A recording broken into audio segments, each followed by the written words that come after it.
Corca agus Tibredar na tátrééis an hat-trick a dhéanamh. Well gan dat ní hé cín an téannas gotá leis an dá ar an sin a chréibh na héireann buirteá. Tá trúr imráir freisin a súil leis an tríú bán as a chéile a bhóchant.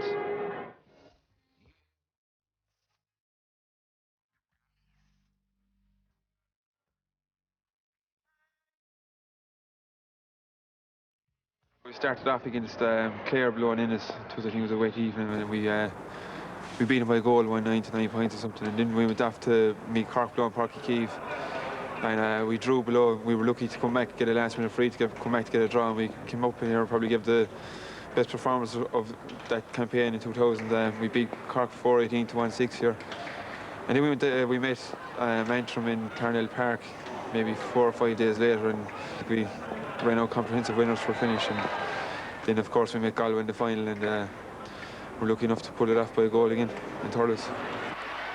It's just the ball came in around, long high ball in, and I think Sean O'Connor broke or something.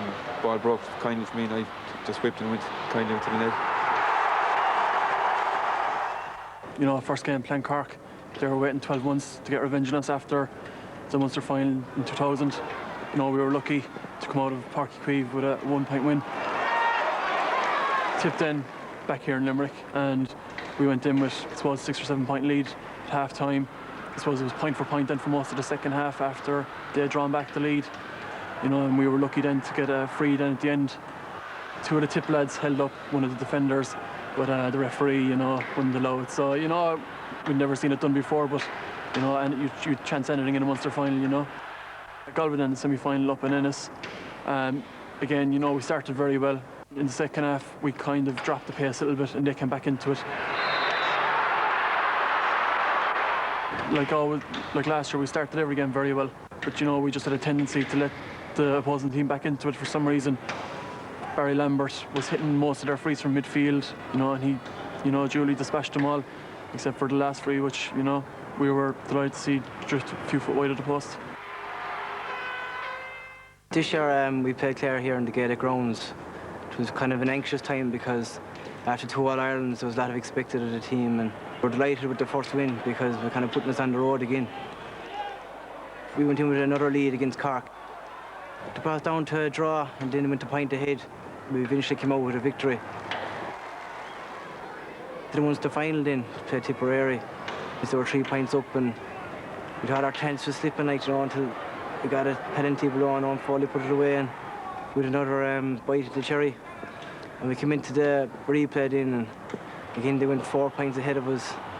Luckily Andrew Shocks, he got the ball stuck in the back of the net, and Kevin Tobin got a magnificent equaliser in the extra time, and we just came away with a victory. We've such a will to win now at this stage, like, that anything else, like losing, it just doesn't come into the equation at all.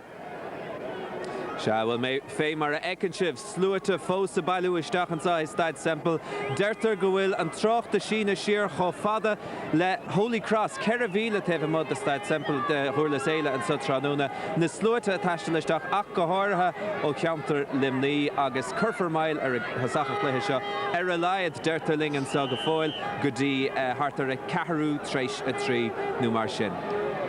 Agus cum linge gan dat an sahar an taimhlín agus an tránóna chobra is atá Donal O'Grady há sé linge rís tránóna Donal. Aber linge an sin fé fé héna tá glim nach a tréis gácréibh le éan a bhóchant. Seachas an talan agus an diagras cad eile tá nach chuig fórneile. Well, is tócha tá banistíocht an a bhacha tá sé sin saléir le 3 bhína nuas tá sprid file hecha is tócha cuma óstar nach bhfuil mór an búta ag imróí limní sí trí na blianta go háire le 10 bhína nuas mar sin de bhí sé spruc agus bhí aim únta go cá agus is tócha an sprid haíon rodile heispáint agus tá óí an skill. Nis bhuaig Cork agus Tibredar an craibh na seintir tréis dóibh an trí chréibh fé fé héin sin a bhóchant. Le Dave Keenan is ganas ar na seintir a limnach beag si de súla hannach chuidúig nach meid. Well, cinnte chuir sé anamhrú ar Dave agus ar na rónóirí eile mar tá si ag dulón fé fé héin súscaí an seintir tá leanúnachas ann tá tobar anna bh talanó mar tá má chuilann si de nómhnú má bhúnti nómh trí bhína sa céile bhí si sa créibh so tá an talanón tá an tobar ann agus beag brúar a bud caiig si créibh ile ar a bhócan leistigh de beidir tríú cead a bhbliain. Tá sé sin riachtanach. Má go leor go fóla chónal mar sin. Cad féin bhrasúra inis Gaillimh? Well, treis do bhinúr agus treis do haintir an foundation dul amachchas a gréibh chomórtas níos luatha beidir ná féimar a bhí cappa i gcuiteanna an saoire seo. Seo an deis deireanach ag amónaí Gaillimhach chur na hart cos curba im léada.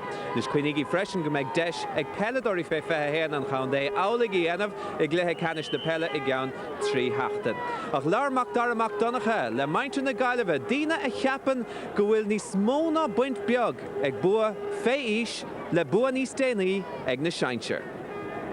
When we start all over again. We started off in 72, and that was a kind of forerunner of the 75 league team that won the league, and 78, 79 competed in All-Ireland finals. And again, say in 78, the 121, and again it gave a great backup to the 1980 senior team that actually won.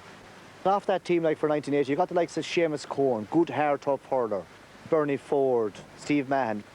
Later on, after the 86 team, you got the likes of Joe Cooney, Pat Malone, Jerry McInerney, you know, Sean Tracy, Anthony Cunningham. A lot of these fellas came through from minor and under 21, 83 minor, 86 under 21, and went on to win senior titles. Every under 21 seemed to kind of give a great lift to Galway hurling in general. Believe it or not, we need it more than ever, because at the moment in Galway, like, if the seniors are in a final, we'll get big crowds looking for tickets. But with the minors and under 21s, the people don't just seem to be following them. And like, this under 21 side is a good side, and if they could win, and I believe they can, they'd really give the impetus to have a good senior team again. It hasn't put any extra pressure on us. We're just looking after our own end of things, and we're I suppose primarily the players are trying to win it for themselves, and they're the people that are going to get the satisfaction out of it if they do win. Now, there is a bigger picture. We're all Galway men and looking to do the best we can for our county as well. Two minor teams in 99 and 2000. You know, you're dealing with high quality players, a high skill level, and very anxious and very eager. And I suppose that's where you get your enjoyment, when you're out in the middle of a training session and you see that these lads are dying to learn and willing to improve as best they possibly can. We knew that our All-Ireland semi-final was going to be on the 24th of August against the Leinster champions, and I suppose you backtrack from that, then give yourself 12 or 14 weeks to prepare. Wexford were Leinster champions, and that's a great achievement. Any year you come out of Leinster at under 21 grade and you win that championship, you know, you're entitled to be respected. I suppose the game itself mightn't have been a spectacular game, but you know, there was one stage in the second half we were worried enough that they were coming on a roll at that stage, and luckily enough we went up and got a couple of points, and I suppose that finished the game off then. Well, I've been looking at Limerick now for the last 3 years, and you have to be fierce impressed with them. I think they've set new barriers altogether at under 21 level.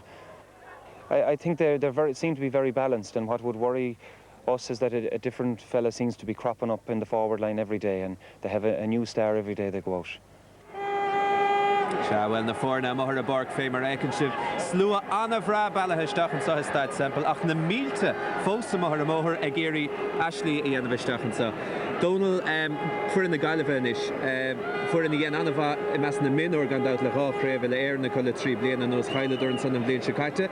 So, before go mechan irin seo Abbey inis, na cór? Is cinte faoi sin a bhí híl an son tá denúir ar an barc an ó bhí siad bhuaigh siad cléimh na héan an ócan é an sons na minúirí agus tá bhí siad ag imirt na nurig agus an bhíon rubh sin fé héan cumá. So, caiig an talan sin tactar ag, so tá anúr an tá ag an Gaillimh ag féach an timppla an sin dána an slúas mórtána Limerick an cuid is mó, stoc ní fearfir gan daoine ó an Gaillimh an bhfuil ag an omsa agus sin factú rúntaach dána mar takeóirí. So, big an Gaillimh, big siad mar a defa big siad ag dul sús cnach an óh, big an imirt anamh ar fad chun búgan ar Limerick, but is féidir le dhéanamh. Candad nis ceannas na príomhimróirí a bheith ag Gaillimh tránúna ná an fear seo dear fearthar. Fear atá tris trí chúlín déag aim si sé sa chléthe le cheannis gan dát agus imróir an táhachaí gan éach néimlína déagdís. Well, fanna dan ói réalta nó a bhí sé faoi réalta minúr agus trí bhí as a céile mit na minúrí na Gaillimh sa lecréimh an sinna gona le garman an sin fór sé 10 golín mar sin de gohúnta go focanna sé agus ó pocanna stas an son mar a léiríonn sin sin agus dan ói talan haar bar a fad agus dimar sé le síte na Gaillimh, so dan ói big an Gaillimh ag bragamór lá an park agus cinnte anna skill agus an imróir a fad. Nis Richie Murray amahar a glíha na rís fear le tahi am asna sheintir agus imror lofer imror cliste imror gasta agus a rís special the soul go bhaid sé siúd an gnáí of Tramona. Well, durin sin gnóla síse na Galway na rig sa síir agus dimar sé cuiiseach málo imlína cumá ornta bín sé gimmar sa lelína tosig agus ornta lána parca tá aragonti an faoin cadíon sivas fardó ach duine leidir agus nó imlín sé imlín an Galway cumá anna leidir tíbar na parca agus anna bhac an scódáil cumá nó raon sin chance. Nis Mark Keane gan dáach an icmar níos tuisce a láirt féin tríú bán a sé legan sa Tránúna agus a ríist fear bíoúil sé fós fé fethe héan a anna háachta haintir limní. Well, an tahiige is tócha an duine leis na scónas mó fé féhéan le Limerick le trí bhbliain nuas anna bhac an scóla thugant tá sé ag brag móra óna pocan na séran san ornta bín se begáinní mí crín san agus ní fedad brag éon céad fan géad nuair a bhín pocan mar sin go húnta chun cúna dáil anna bha mar sa cúne agus an tá siad leidir istí gang. Nis má tahanana anna bhaigh daoine Mark Keane. Beidir nach bhfuil an tahanana céanna chu Andrew Shaughnessy imróir ó gan éach seachnaí na déag díis a ghábháin ile an búirte ge le choláiste cholamán freisin gandát agus bhí sé ar a banélan sa an blin se caite. Imróir go bhfuil annach chuid cainte fé seo limnach nach. Well, tá a gomin sin nó a bhí Limerick ag gimar gona croci i gcónaí bhí ar a duine maithe chuir mar sinna an buil mar a d fá gohúnta chun scóna dáil anna bhac chun cúldáil is tó gur fear cúne ná dúr amach samach ag gimmart anna bha agus imlíon a bhí sé gimmart leis síse cumá so antaige so andain siad a galibh sta cúnaí ag Limerick an sanúh.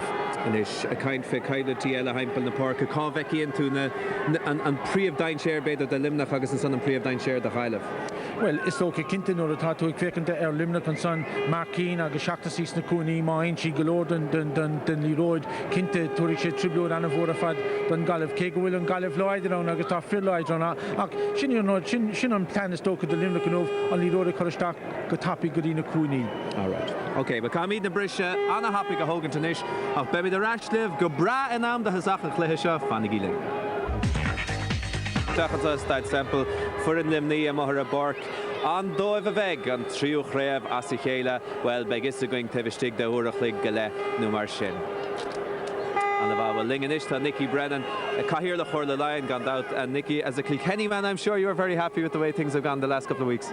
Very pleasant day last Sunday. Winning 2 All-Irelands is a great achievement for any county and Kilkenny are celebrating nice and quietly this week. As somebody who obviously has the interest of hurling at heart and in charge of the review committee of hurling, is it a danger that Kilkenny now are too strong within Leinster? I don't think so. I think that this year on the minor side we were lucky to beat Dublin in the first game. We only won by 2 points.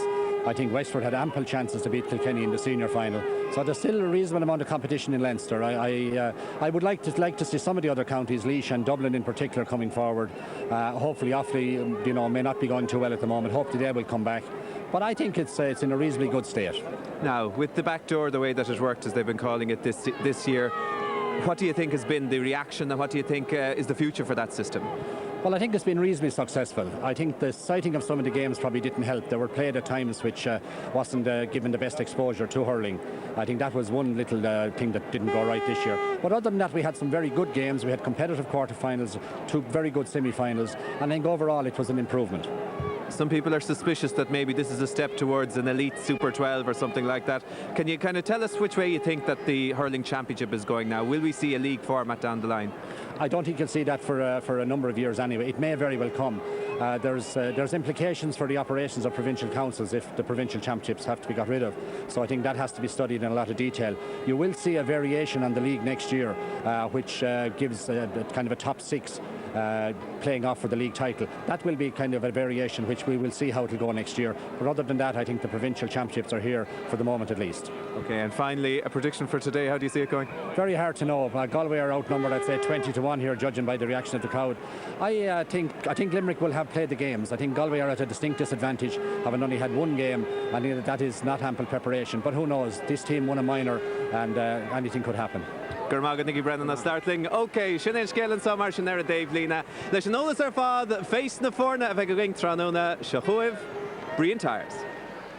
agus siad a túirt féin giad chuid marsin den double sa gráte inniuh ráharú dianta ge Fred na Galí. Tas nó John Culkin agus Tony O'Gregan in áit Adrian Divney agus Michael John Quinn. Tá bhain ile éidens na miniúil búte ag an ile rinne den bhirnsa a cha dúláán mór rompa niuhní le an áras na hefson. Ag anna chéilinn is toch a lá na parke agus tá éimiúir na síintir ger fearar I mar a bhahas an san fé láthir deiste 3 díag do faointí scóráil sa chluheile chenis. Beg súil agus gá coile ta spáta sí níos bhear mátá ó Richie Murray agus ó Damien Hayes an bheirt síintir agus má háisiad chun an chornseúirt lotha don géadúir ó 96. Well, de bhí teanán Mark Keane agus ordóg na Elmórna díanam tinis do Limnach ag na seachtaine ach churig lán na Bertica chun Parque Tróna. Sprid go bás is tócha a chuir a gummas tubardár na chlí a gréibh na mún agus ní léing smó a léiríonn an Spritson ná le héadí Timmy Houlihan, Damien Rail agus Peter Lauer captain na fórne. Dimmert de Slain díobsa go gluthe cenis na bíon sa caite agus tosathe ildánacha se Kevin Tom agus Mark Keane. Ach sa chúna dhéis sa lína landsaachta Andrew Shaughnessy. Fearnafan an tochtú blion díag slánathe fósaige ach a bhailtar a thuair ina héamh go meise inchure láigent le héadí ón Kelly agus daoine le nach é. Sinnéad na fórna maisin agus an seastán sa an déifsach an bhaicas táid simp le leaga a tasnú maid na máireach agus seastán nó glan le chur ó chúnig go cúne ón déifsach an bhaich agus beagsan le cúnam dé olah de action agus de chréibh na bliana sa chún snéidir Jimmy Purcell leach go háirithe agus banna ceol cheáiní rasa Tá mar is gná chun sa anúil le saoile lá chluthe cenis na hhéireann fé bblion is fithe agus lá níos a bhena níiad fágáid lá gréine giile an nuainn go hálan agus na takeóirí take ina slúite agus ina mílte ó Limnach agus Lair Bhailis ón Ngailimh agus na himimeóirí ó go faniúlasa ó nabair go léir diantacha agus gan rompanisiach seacaneom tú mar sin má chluchnín sé choramniuh ní bheith an breise beag ahamar town dáta náfuil socrathe fós ach tá blimsanniuh sa bosca tá fear íháilí petflúíach fear harmónic sa gobre gahir limní agus fear go leannach chuach go réidir seo fé bblianas fé limní agus beag annach lehintónú pet. Ó gan dáta beth blion tamasúla anna cléhéad na fórna seoinmh. Anna chuid taithí ag an dáirin buon ile éireann ag beagnach gachéin duine seir an bar an jobh, idir míú nó faoi fethe héin. Agus tá fuil mar a dúirt líci brenn an sin cúpla na méide hin. Tá slua allmhór an seo a Limnach agus idir súil leis an éacht mór an seo fiacnú an trío chuid ceanna chur in níag chéide. So go déin agus chun na Gailí leis agus a mainisteir go háirithe ar háir in tríú ceanna sa chéile.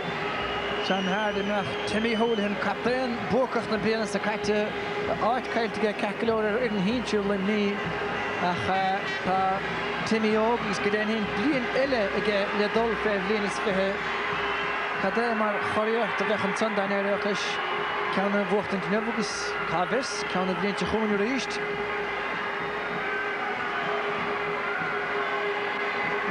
Ní mórna go bhfuil míid olavanis mail cúsach fada chuir an gluthe seo agus an slú fós i deirtalum trangalam ceart lasmó tas na gataí nach ní chun san tinnis an is ar súda tá takeéisteach agus bhíann sa go leor ar maidin bhí clán ó Chreachmhail, David, Michael agus Conor Farrell leidna óga an stocha gur sé héine go chlogar nó maid na maisna agus bhuilas chum eile den síhan ó chiil choramáin in iarthar limní agus iad go léir an nuilechaine cosú le cailint díon agus sportúin sa hannam gan dát.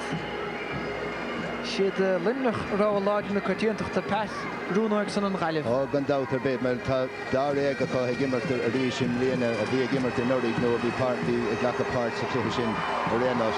Agus dar nóid capan go seaach sé sin dóid rid dearan na himmarthe. Ach mar a bhíonn tú a plé faoi mínta na Ghaillimh, bhín an dát seo beag seo i deagan an tám go léir fuair. Níl a cluiche bháin immarthe go dí seo. Agus féidir go seaach an sort taithí atá ag Limnach nó rid dearan na himmarthe.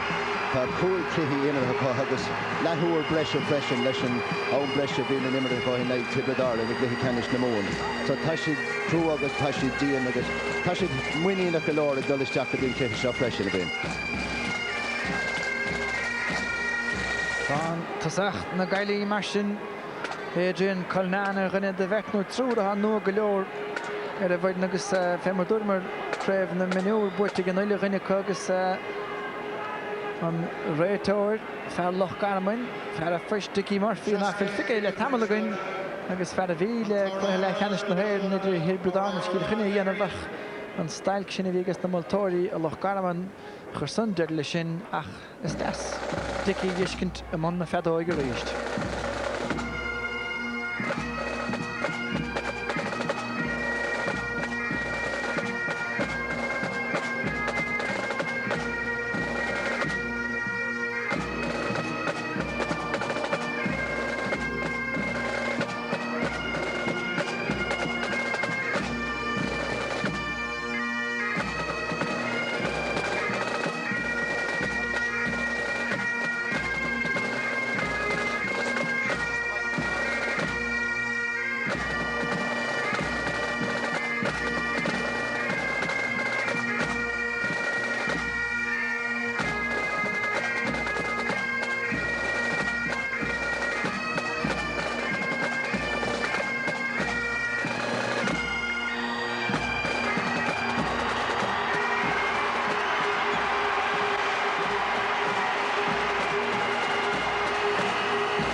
Leorig fad the game went to LimerickGAA Neil Pogrihe and Sutranona a start simple Ní Casarag within the fork Gohevin fads or have the live edition machine of fit in there the gimmert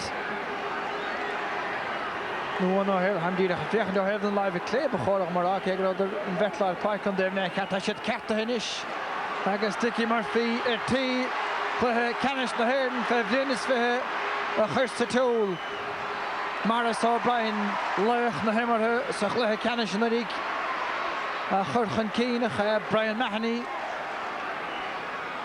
Quantamach agus stoop to get glow to get Richie Murrayson Eugene Mulcahy Havaun but to get Eugene agus Bully Phil Jennifer Rimach Richie Murray Fan na sin sirt an gáileh agus Dianta go maithage seantar scór beit bheith Murray iligíar go maith agus an council na irid na frí yes agus fóréil Bhí seans má go leor a gritteach bhí an ilan géar go leor agus beidir go meach sin is fearr dó an slitar a chuir trest an chúil beidir go seans a chuirta ceandas na tusa héile.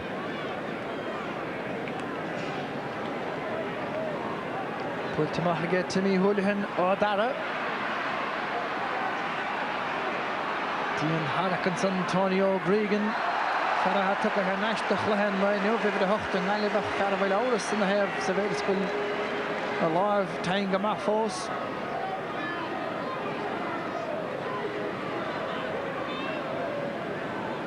agus Mark Keane Mashin te small scores a chréf so le Ravlin in us a sé an maeskur is crohan to Portugal na Ravlin is Gamach and Keane reached him lena so hat-trick da chud hénig mar sin a lá go Mark Keane nuh agus sin seolta go deas ar sé drasná a get Keane agus bháinm tuan a mithe geall leis na chorthéchan Keane.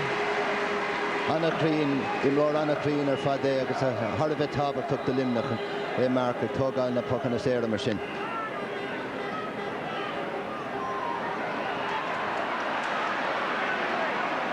Bhí sé buitins an ige Mel Morden a fes gaibh alán na parkas tá sí fachta ar meisige. Nail ó chuman a háin scíl anna jas blokáta go glóir to Kevin Brady stálim a bheith cóla siarn san an lehasaí. Maris O'Brien Farrog Hocht blian an díag knagan a gamán agus blúrid a chamán me heile san éireann san When the venture limni, I guess in the Amish Haman, Dave Keenan son of Banish door. I guess here Hashin the Hanaga.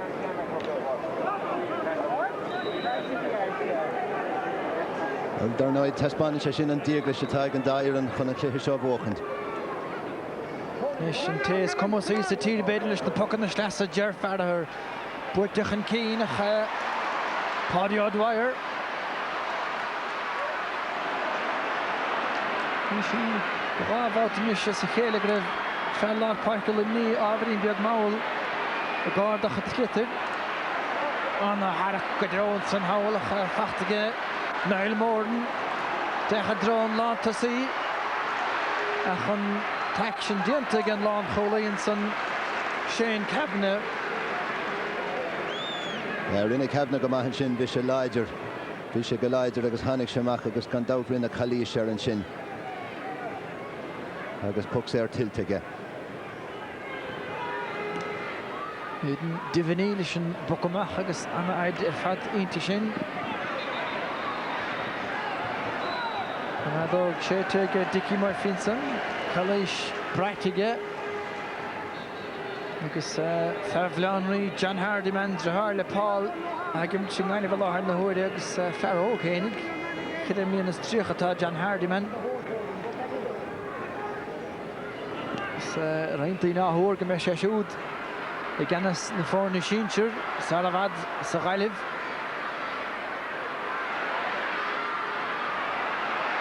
Nachgalan de Parke, Peter Lawler, Captain Limney.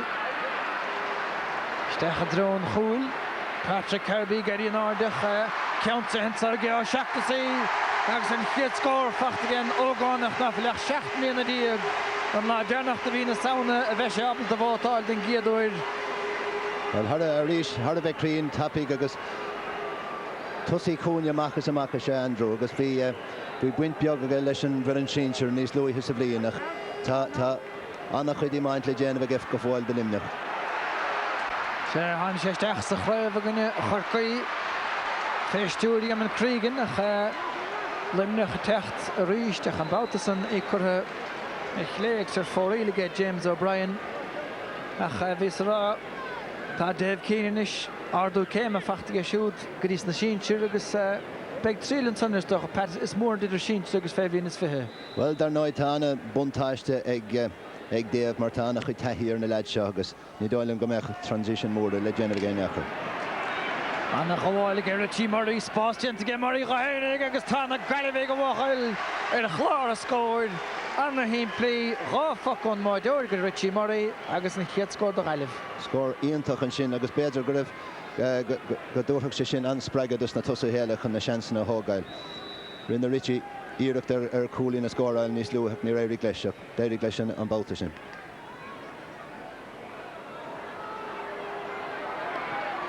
An lapaí gáil an áde, fachtige fer a háin. Buirteach an cínige Niall Morden sanach mithe ar báiliagar agus amach charis an dóibh líne.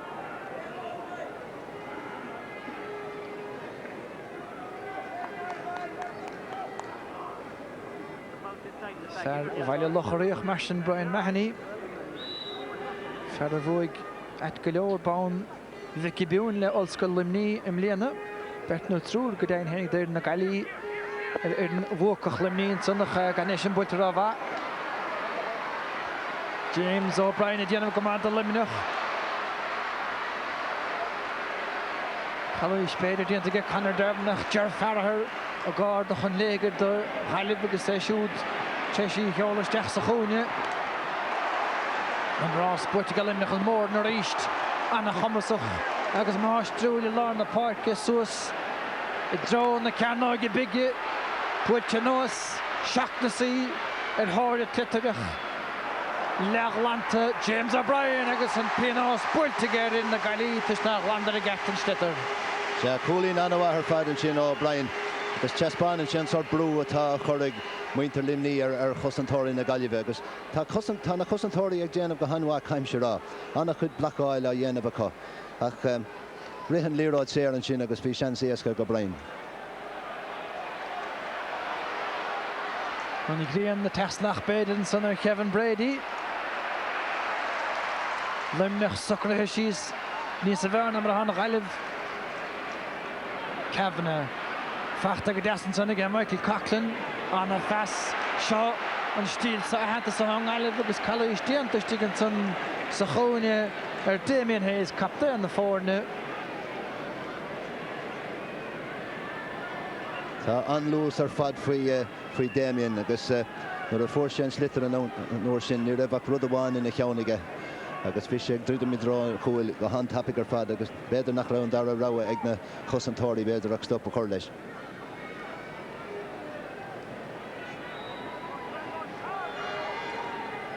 An scór feachta go nefiseach agus an stitar chuisteach lá an bhaile go déon hénig go dear fearthar san agus an bhearna líadathe go pointe bháin ar ríist.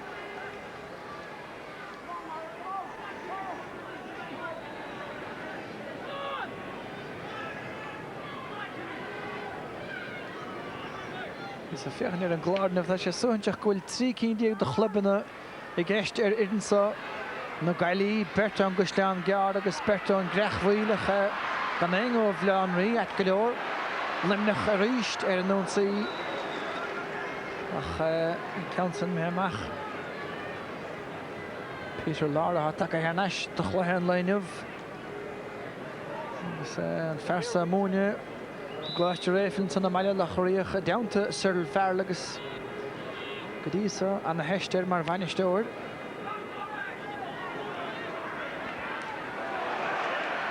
An tarna ceann tu go leis san airige Murray ísisiil an bátasa dianta go glóirteistigin san macní Kevin Brady agus beagsa go háling mar scór mar rihin leis a chuir dheis agus ar fóríl. Tá tionchar an bhór ag Richie Murray ar an gluthe faoi láthair agus d'éirigh leis brethir an slitar an sin go húntaach ard san éir agus is é a chruchaigh an glóiseach sin.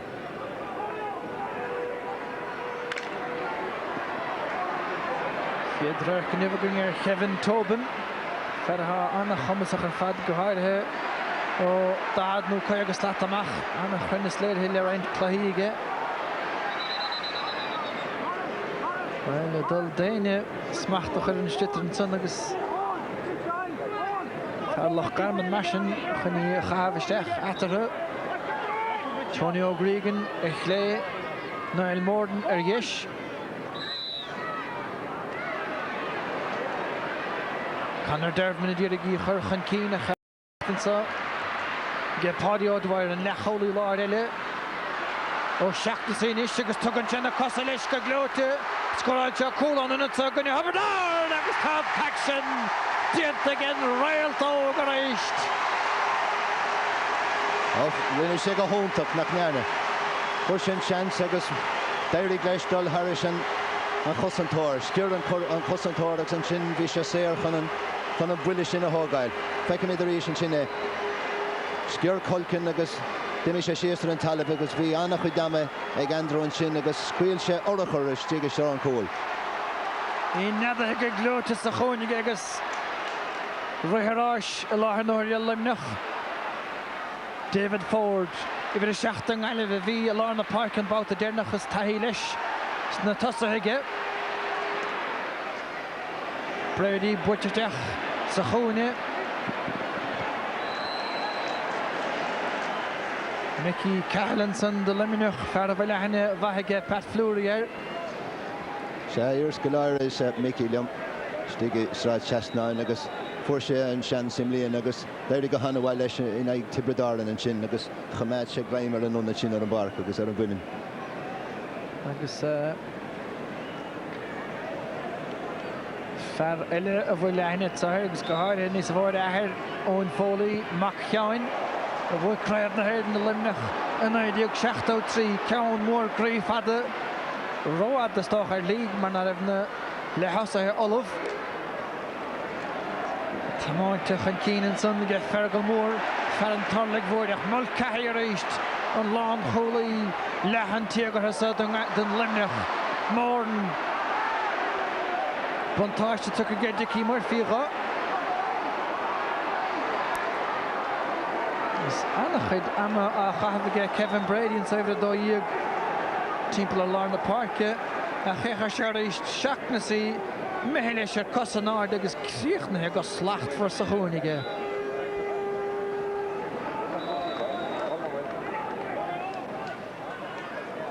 Tríú matíag geolis mithe agus mórán action fiscithe go díosa go indra cheann. But trastan san ige James O'Brien a David Ford. Fachta ag eachtar an tarna híireachtaige. Agus Maris O'Brien an san agus speisianna chogad dearag idir Maris agus Richie Murray as amach mar cúpla ceanú trí fachtaige Murray go nefiseach agus sin rud ná sásóig Maris O'Brien á charí speáin oltna má bídainachta. Séadar ná beceirt go meach anna chaibblin tetartha mar anna imlóirí tá sa vertacha. Agus tá Richie beidir ag fáilin láb in uachtar ar an báta faoi láthirach. Tá anna chuid ama fá go freisin. Ger ferðar mar sin agus in Counson buirte go desar ístige ferðar gláith cheann as a chéilin is ige siúd. Agus ní atar is ach cúil andrú a seachtan sí seo hen. Cúgiú cluthe idir na fáne seo san rád seo, méidir 87 a bhuaig an chaileh gluthe lechanis na héireann 87 agus an bhbliana gá bhéile bhuaig limnach sa chluthe canis ar an gaileh agus do bhúdar chomach céanartha sa chluthe lechanis an rig. So, fáin ceart díaltais ní faláir ar an gaileh agus siúdan is daoine sráracha cehanna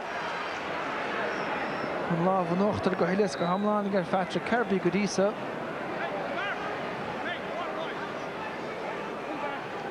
Agus tá mar cín istigh mar lán sa sachan is faoi láthir ach gnám ceanna tá ceabhnig déanta ag déanamh go hanmhathar fad. Agus is maithan rud de winter na Galway go bhfuil sé ag immer chomachas tá sé mar tá siad faoi brú dearagor faoi láthir. Ceann breáile builtige Foley. Dervan a tarca Lorden san tresan agus. Peter Lawler cappa in the fór agus an sprich. Aimse ge Lawler an san fer chrama. Rinne Peter brinne sé go hanmhain sin. Ní raibh mór an am ige chun an buile thógáilech. Nuair a tháinig sé mach chuige. D'éirigh leis éalú anna chéile chóirigh an sin agus an slitar a chorthar an drasnáin. Tá limneach te seaharú dhéanamh sa bhéidir scoil Niall Morden is bucha siar. Níos mín fé sinnig an second Patrick Kirby agus chalís diantar feart agus é gáiristeach súr chu sa bhlachad sanir.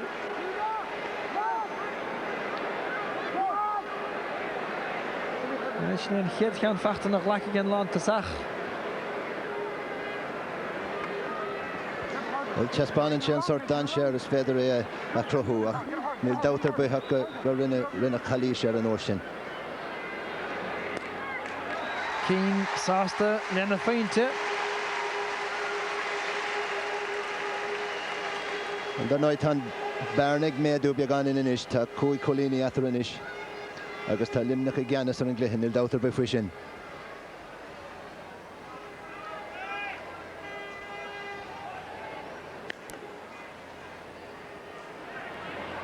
Creindíireach síos lár na páirce agus súncfachtas a drám is rániumatain sé pádiad bhain san go dtína chalíiseach an ferile leis an gábhar buí Niall Morden is poca siar sa líne lechúige limnach. Na bhfuil sé an éagúil Murray me go lár na páirce den gaiile Péidir. Tá Murray me go lár páirce agus Tony O'Brien imime teach. Tu go nuas ag Brian Mahaniach well, I'm down go be Brian is dermnaí a bhfuil an councilnach ar fóraile déir a maiir.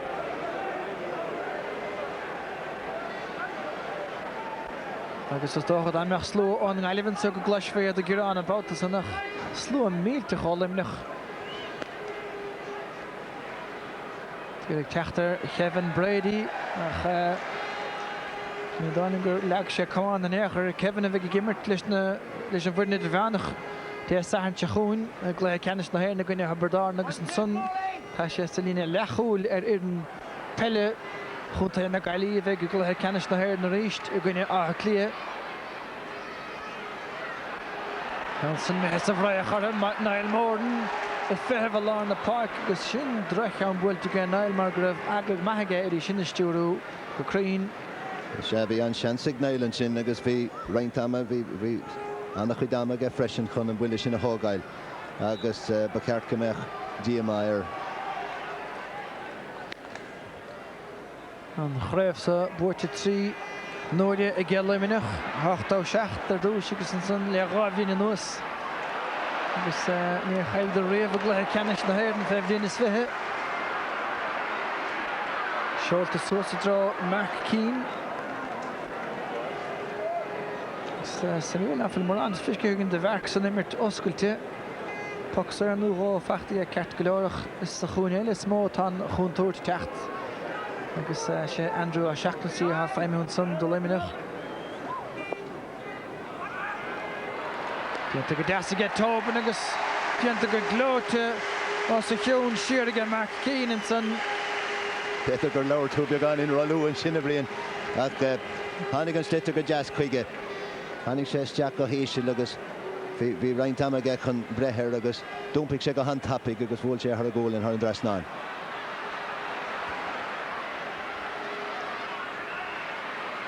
Brady ferachurach Kevin Bradrick I gcuine rit. Is sin díagar agus an rigan in sé. Ach tá fesa díanamh go dtír mulcaí techt amach agus go húdarrásach an san timppla na cearnó aige. O'Brien a techt chan Keane go láidir. Ceanta gur glótan sa aige Patrick Kirby. Kirby níos sa feimú sa chón agus meanaí chuir a gáige Graham Berg meanaí gheansaí Kirby an san. Feibanna sa líon lán chúla gan an eile Anna chud feibanna ach ní sin bháine tá na feibanna chu mar tá slitar a teachtasteach go tréan I drá na chusantóirí agus tá anna chud brúarthu. Gus nuair a tharlíonn sé sin well tagan na pocanna séire ach tá an leid sin Patrick Kirby tá sé déanamh go hanmha. Tá sé anna ógan is tá ceirde blion fácaige sa grád seo agus well ní dáta chur Brian Mahoney fiáil ar an tón sin. Agus cáirta buí femra fice go fachtaige Mahoney dá bhara. Agus an nuas sin mar bhar a gachtan is point eile ge Mark Keane de Limerick.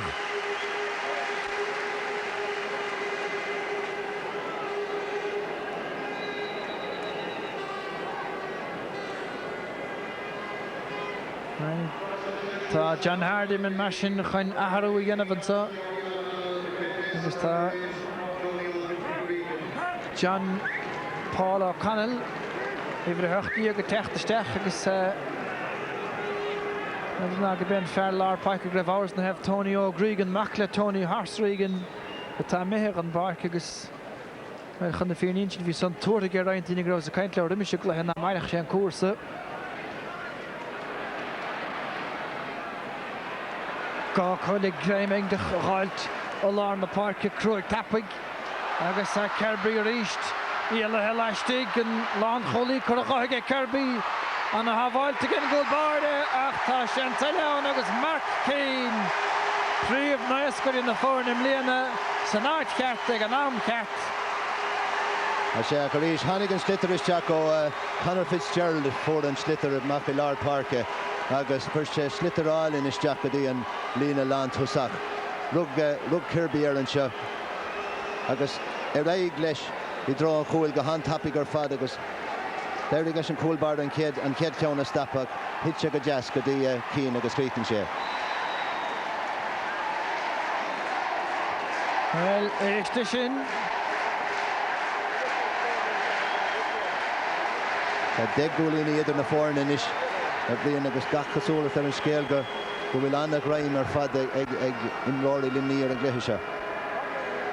Well, sláda dhéanam láthir na huaire agus an ghaileh bra anna bhfuair focan na saoire fearthar thualaithin an bátasan féin dreasnáin is tríd amach go dtí na lán cholaí Eugene Mulcahy na trosló go fada a thuirt chun Keane. James O'Brien go chaingin is go cíocrach ar an limní a lorg sellibhe. Gafa tríd an nepseach a bhaid Conor Fitzgerald an fiadrach ar chanar gaine go scóir a siút chuinnig in is. Agus tá sa techt rómhag ar fadara. Tá na scórna teach go teomhach tá siad a teach reimpóg freisin. Chruthigh Conor an scór dearannach a fór siad an chúil sin a chríochnig Mark Keane. agus tháinig sé isteach dearan na glúiseachta sin agus thug James O'Brien pass anna chrín dó agus trícnig sé go héasca. Sin sé scór a sa chéile feachta gefin limníis fearthar dírig ceann a gháil tar neis den ngaileh agus well beagán beag dheis agus fóríl agus tá scór do thórtaigneach a tá stáil go dóite bmhuthe. Tá méid céine bhuilí scóráilte ag an Galway agus atá churthar fórílacha trí chéan churthar fóríl trí cholín ar an mórd.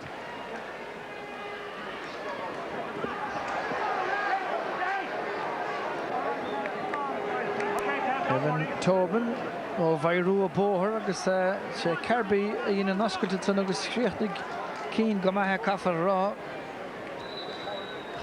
Ní nascach gur fearn ilchumas í fearn sa limní.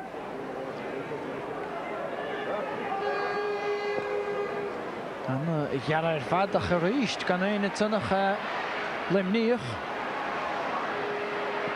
Sé leh caiilte go bogad chun mar caithí a blocáileach feachtaréis an sanis David Green. Sé gurí fearna sin te rití mar í blocáilte an tarnabáta. Ruhar má dianta go Greenach anna líp puirtilí na chólan san ar Green agus gáilisteach agus cadé mar spregad an goréalacha agus an sló a sin. Sé gan dá rinne Green a dhéhalann sin ach nuair a chuid sé síos anna gúláin an sin aige ach nuair a chuid sé síos tháinig na limneach isteach ar a bhlach ar agus níor a seans aige an slitar a scuilóigh nó rud a bheith dhéanamh leis. Well, de be góla fádaí á dwair a chialbhachalóg a chur stop láthardach le Greenig sé gáilisteach abáta san. Kevin Tobin go háirt sa spéir agus slitar a réigen me meach ar a selíne. Táchtach an is den ngaileh an ceanna chiimeád agus ná titeach an lógar a lagara. Builtear th neis go dtí óin fólaí agus cé go raibh siú cúcha ceart go leor ar fóraí le héan si. Tá Paddy a dwair síos beidir gur bmhaigh sé annach chuid den rúláin idir é féin sin agus David Green nó méad hin. Dave Keenan son ar dheis an pláir dearnach is dócha na de siú de gennis ar an bhrinsa agus an bheirt fangisteoir anna rathar a go dtíireachta le tríd bliana nó marsin nuas Tá thug John Hardy an sus cecha leor an nudig teist a gách raibh i léans na minúla bucht mar fangisteoir. Beag súlaigh muinte limní nach meid ó dwair rogan mar tá an job déanta gan sin mar lechúlí lár ó chuis sé isteach an sin is luaithe sa blian. Agus fiú má haise gur tu balesc leis déing an fág se ágant. Buirte nuas ríis Tobin a dúbalt go deas isteach. Mark Keane na géirí an áde agus tá san inganacht breáin de scórach beagán ráda a chlé sin ráichanna sa chéilnis shaking ar fad chur a múig a liminach. Well, tá cineireachta testáile an ngaileh agus tá go leor daoine sanún bhairdin síintir a thuúlachtá bheith béidir. Kevin Brady caiteiste a John Chúlach a ríist súil anna hir céimeachta go thúla hin ar sin agus caigan ghaileh tógann de ríist ó lár na páirce. Agus go chéim cineinis ó dul a gcuine na ngailehach.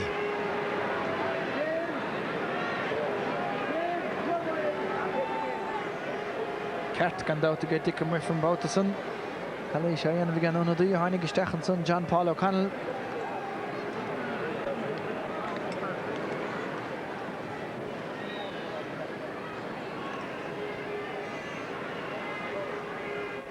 An aice le lár na páirce ag Mark Keane ach gan an ile géar an éachar agus an spruc aimsithe ag Keane. Well, nuair a bhíon Mark a gimmart go maiid Fine sin a scór na heasca ó na buí séire agus ó immer freisin. Agus go dtí seo tá cúil agus beidir cuaíon feite go frí láthair. Se chun frin na Galín is Damien Hayes an captain nach rís smecha Arlingenson again Mickey Cahlastólium a buin na Shellivagá agus fémar a bhí díirich agus an council gemeachtamach tá hastig an Lánta Sainson Adrian Colnan beidir fog sé peach fin lán cholaíach sinnéan agus dearníis a charáig leotha Caiisiad clíleis agus leanán deortha agus na seansan na hágant nuair i gheáisiad iad agus inis dear fearthar scór na fachta gluhí móra ó focan na sleasa aige. Níor an council harmála bert agus áin fólaí ó Hubbard Fádrig puinte amachchan san gafaigh glóte go James O'Brien an congur chun na chúla gháilige Brian agus í arda go glóte Harris a drasnán. Tuspach agus míanach na hóig go bhóchail. Ard scór ar fad an sin ó James O'Brien. An tám a rug sé greimer an slitter. Dúmpic sé go handtapig ar fad. Agus a raig leis an sin chusan ard in drá an chúil. Fúil sé an slitter in éig an talamh agus críochting sé go glóite.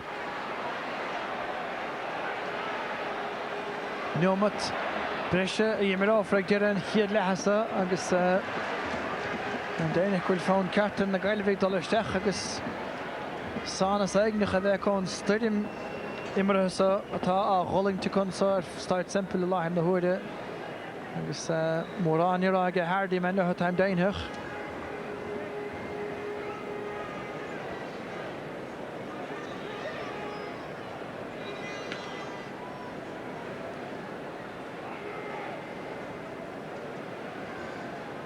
Sitter fachta ar deire ag Maris O'Brien ach Damien Hayes an captain agus iad clúite go hamláin go díosach beidh ag bhíoch náidir de scór steachar í Murray a choríist.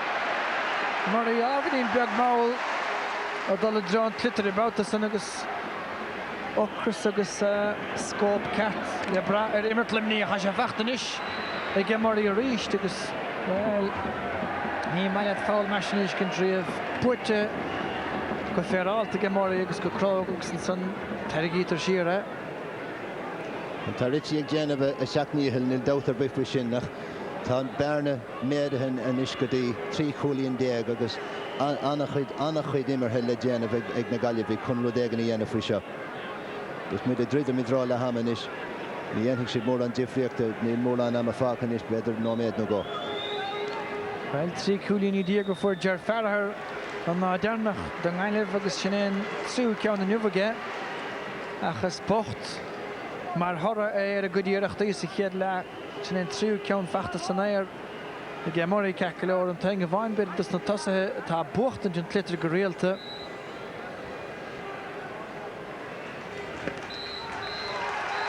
Agus go dainhénig hana dóg Gerig séite ag Dickie Murphy agus fiochan de bhuain lá na parke tá ferda bhainte limní sínta Mickey Cahill agus Claire Farhanesh ar a chapta na Gailí.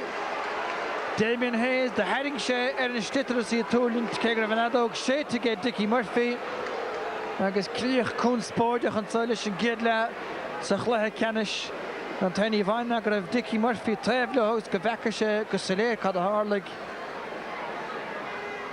Agus Mark Keenan cábhar pointe go fé bhrothal an le agus gríos agus spleag an clua.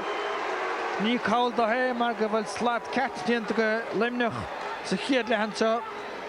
Is táid simple. Tá spántas Well, stoch an affalet tas pantas fulle fe aunach gerig amacha agus full is sille go Largenson le Mickey Cahalach Túrig Dave Keane agus ó chór anóí arafacha hain beinach agus gach chans gomeise gwyn rééis a tanland scór marsinnig le hamansa start simple sa chléile canis limnach dóide an galibh nádi cheir Philomena fech an cumniont le henna lís ar an giad le. sa going in Glare Canish na Heron Fe Blian is Feha Ra Chulín Deag Idan na Forna Limnach an Tosig Do De and I ignore the Cahar Agus and Trio Brave Illa Air and Asikela well Tashe Irarkuka Ilar na Hora Shay Yeshkur Fori like Limnach Famasa Head Lat Trikin Egg Nagalavig Ser Fucking and Nega in our fad Agus Dira Contain Hort the Buiwan Ganoha Egg Cooley Nagalavig and out Shin Brian O'Mahony or Brian Mahoney Far Aponia. Well done, Logrady. Codfish in Marhishpont to Head Laos na Limerick.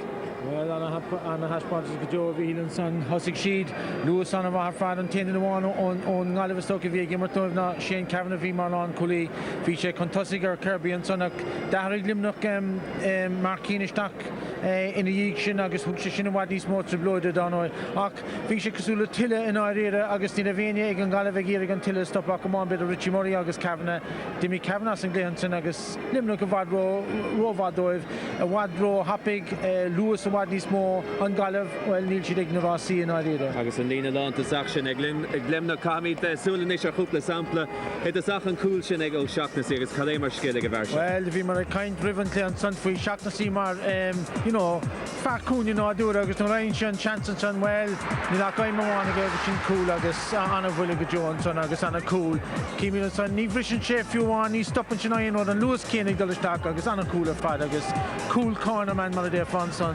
Okay, cool Elanishik, Mark Keane, Agus reached. So now it's Cart Vishin or a Rishin Council, Macho Patrick Kirby. Well, she knew August, I can do a reach in Sunday, the V Keen, quick Keen Suist on the road, August of Risha Shise. I was on a honey Sharash Visha Sanai Cart, taking home Cart, August Anoi, showing Kate Coolina for Shacknessy, a reach, and Risha, Shackness in the Lewis, August Canadian stop, August on the road, Helen Trasnon. I can Galavan Sun ride, Trina Kale and Idavania, egg file smack the Kursi, August Kakon, Gerhonig and Leader the Mark, Beaten on Son of Limerick on top the stock, Peter Law and Thompson, August Coolin Dial, August Shin and deflected in Dyer and the stock. Limerick, smack the car, Kursi and Son, Cool, August and Tossa, August Full on Chur and Arida, August Shaw, Jimmy O'Brien and Son, Marlaw, Ranger Trade, August Fincher, Coolin, Untuk and Son, Chin, August Fehene, no made him. So in Arida, Limerick, Chin and Cool, like Mark Keane and Son, Rage Takani, August Limerick.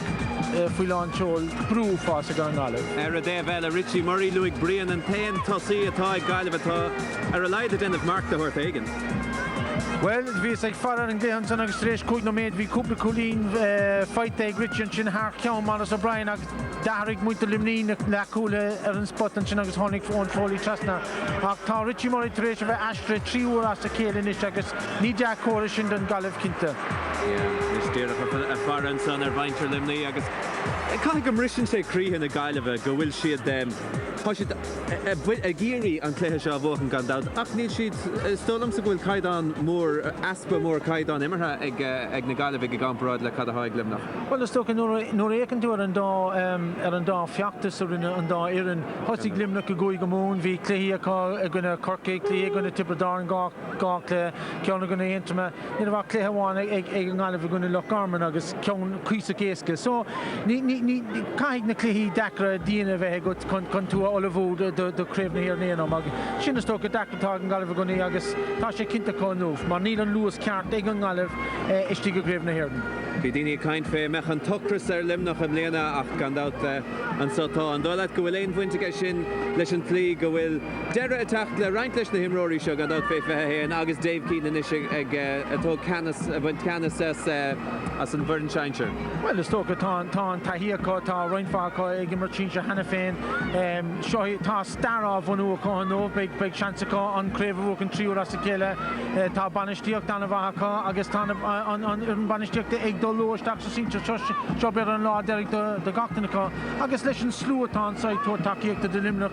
I mean, tá chud is móda díomh like ní nach fíormhaán den ón Gaillimh agus cinnte cí an gachtaine ó Limerick gur bhí seán tócaí an nómh agus tá siad ag dul monibre go profisiúnta go garamúil agus ag ghlachan na seansna agus tá mar a dearna dhéangs tá an taispáint ása mar a defa cinnte. A bheitchan níos tíar of tríd for in Limney and Son. gandát tá Lehédi, Damien Reel, tá Peter Lawler, tá Conor Fitzgerald, tá Mark Keane, Dini mar siúd I measc na nimróí seinteach a Hanahain. Ach aber a bheithantar seo, céad na himróí eile an dóil leatsa bheith geomid in isise bheith Dave Keane a tarc leis go dtín bhar an seinteach sin agus bheith geomid am líonse chuig. Well, dinne bháinach bhfuil lúta an son lecan á Eugene Mulcahy an son mar lán Colí trí bhliain as céile tá sé gimar agus timar sé anna bhar fad anna mánaí anna scilige smacht a ggéir an gceanóga agus sin is tíine tá ag tastalin tá Damien Reel ón hena féin ón fólí dá nóid duine anna láidir fad Mark Keane hena féin ar an bhd an síintear agus Ryan Fáca bheith cúiganú seisiir ag dul díra go agus tóca agus bheith sé tríle na daoine son. Nis deirtaling an sa gohfuil breis fethe 4,000 duine an sa láthir is staid simple fethe 4,000 aon céad is a sé I láthir ar Ránóna bra gréine slú brahan sa Donald just mar ocail scur agus gaiileh teachtamach ar a borc agus go bhistúing ní ag imí é na harú tá ar a bhurin gan chaileidir Tony O'Gregan an san leathlí tríd ag géad le bhí áras fé chuis eisteach go dtí lánta sí ó lár na porca. Bhí fear mór láidir mar siúd a tastáil sa Tránóna nach raibh. De bhí agus cumáile sin de bhí daine tastáil in an parca a bhí chun an cuiimhlinn a thuairt golimnach an son agus dolisteach a tréin agus an líróid a bhúil an talamh agus bheith déanamh tackles agus mar sin de agus níl hála sin. Agus cumáile sin bhí si de driblóidistí tar éiste sin ceanna de lasing le bhí si de driblóidistí agus ní bheith géanúnar má athraíonn siad beidir Brian Mahoney agus Fergal Moore agus duine gonéonn siad cúpla athru eile a caiig siad sin éanamh, but ní léonúir le caiiliúnta gáis tá siad cúpla cúil chun Derek so ní léonúir fáach tosúir agus is fér le bheith ag leúnta sin de. Feice míad an son Damien Hayes an corta buí brunta ag Dickie Murphy ar díireach agus tréis le teachtamach ar forc na Himmerheig tá sachan dara lethe seo. Is cosúil níla mí cinnte ach deirtha gur bé as an buile sin a bhfuil sé ar Mickey Cahill ag deire an chéad lethe an son. Éon slí ar eise gaiileh. Well, bín slí rasa gcónaí ag forntáin gré a chohanis, but ón tús caiig siad an céad scórdáil agus an dara scórdáil, caiig siad daoineamh den nach fáin limnach scór a feith cúig nó méad sin an téan chance amháintá go caiig siad dolisteach go bhhad níos tréine, líróid a bhúil ar an talamh agus mar bheith a bhhad níos láidir timppla an leathlínta ach go háirithe. Right, well, gaiileh a mthar na bar Hanahain na le mníag díireach a déna bailach amach ar ród na Himmerhead níos ar aisling níos don dara le chuig Pat Fleury agus idir Green Tires. Agus ní cí mena harú ar na galí ait go leor bheith fásul go méid meachtain nó bert tucaisteach ach ní dóilinn go bhfuil agus limne chomá céanna a chur chun páirce ní nach chóna fé mar ríochnéidir sa chéad le agus bhfuil tan bíocha cinnte bhfuil Mickey Stáin bhfuil Mickey Cahill leis take chun páirce ríist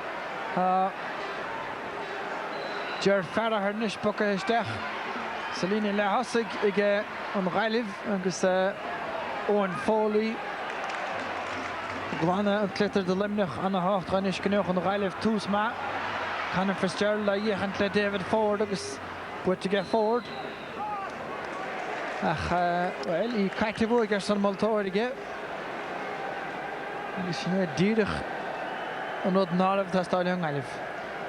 Well, bhí sé anstal ar a sin ach nuair nach mion rudaí ag tiitim amach go maidid téann siad ó chonas go donas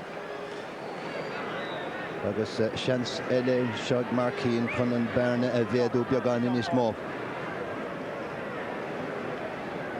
Agus go chéan cheannas na prochanna sé a bhachtcha Keane ar réig an chúil amach tá siad fechtcha gan an strán éachir ascóráil héana sénis go Keane. Tá géir gá le cúlnú go ó bhaintear na gaillimh inis agus tar thu freisin mar a dúirt Donald sin stop a chur leis na limní scóran a fáil ag muintear limní.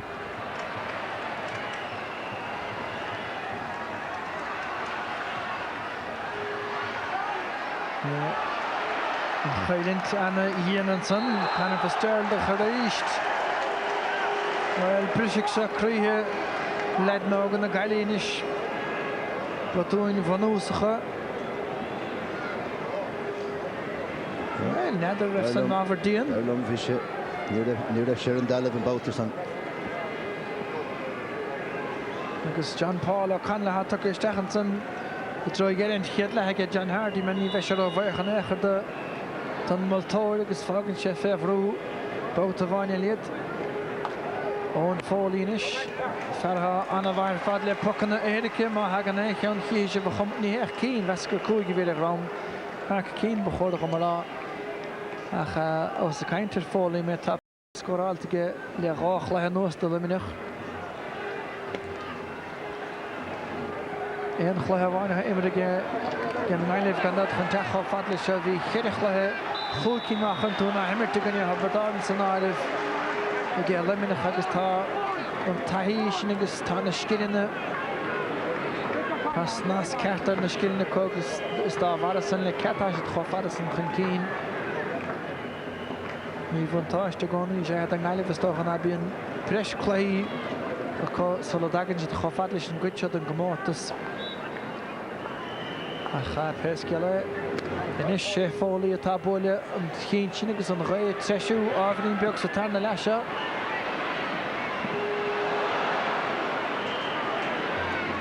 En Derven een keer gehaald en zijn de hele weg put sheer gevaarlijk. Le Nile de stach zo'n goed dat Tarek stig. Tarek Agasta Kjellnelle alla DJ Carey stuurde geglote Kehele Andrew Shaktasi Khankhonistach.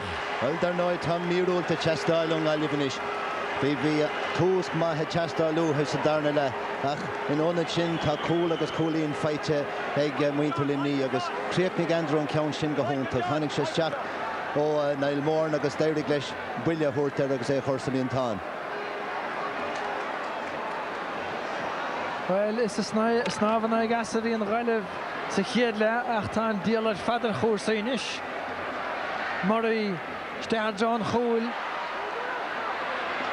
Nu hebben we de paintie daar Goul is reich aan de drie tastal voor. Dus reist frustrig als een brehen is er. Dus daar korto volle is. Vachten zeggen Michael Coughlin aan Grachwheel.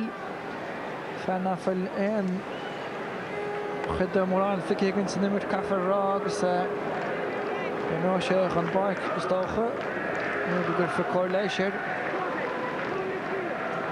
wel wie maar raar is een kleine pat Gwilan en Vasco Jones al hem nog Andrew Shackney schacht me in die gehasje Tahige is de shin cirken naar van af Daniel met hem lene ach rails dan dau gaan en alles o rails kan dau so gus tashe de sole Ruddy Moore uig is so tauchi ach daar nooit tashe gen of Ruddy Moore gachele la hen shemach agus tashe skoil for en shinny for my en shinny kalashten of Colmine agus Neil and art test gen to get a foil captainship ach ard imroar agus gachul all in a fight against Shonyev again.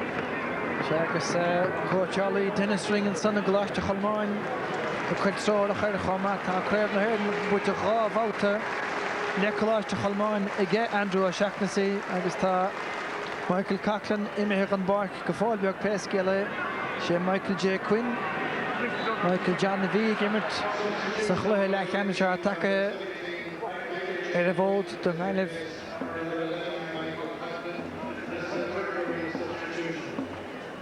Well, the pattern on you slow nach fader bra stoch river in Gailiv.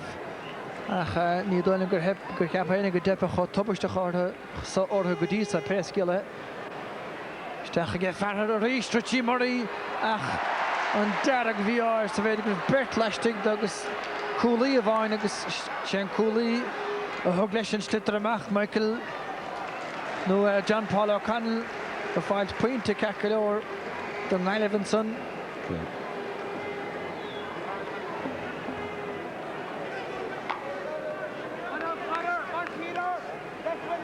Creeknig sé go mai head John Paul hí seansa chu dús an sin bhí an slitter I sell of Richie Murray an sin agus bhí sé géirí pass a chóirta duine is na tosa heile ach nuair a bhrisin blúiseach síos Creeknig go Conal go mai head.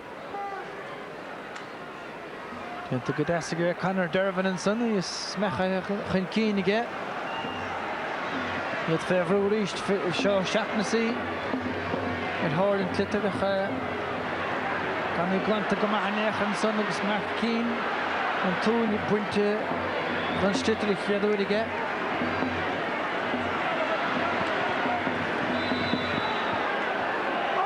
Fergal Moore Zahar Highlands and every court in Nailev an dorlach mór a déanamh go maith ach is deachar einstí ar naisi iscin sa an Gaillimh.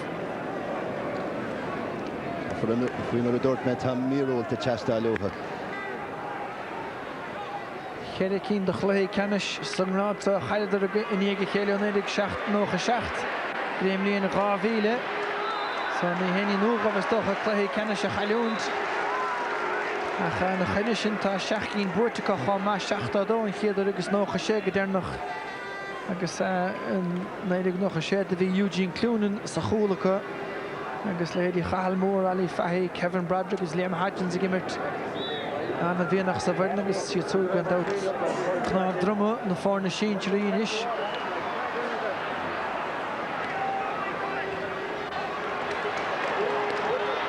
Owen Foley stúra isteach a drán chuún agus in ghiirman is teachslach na himiráístig.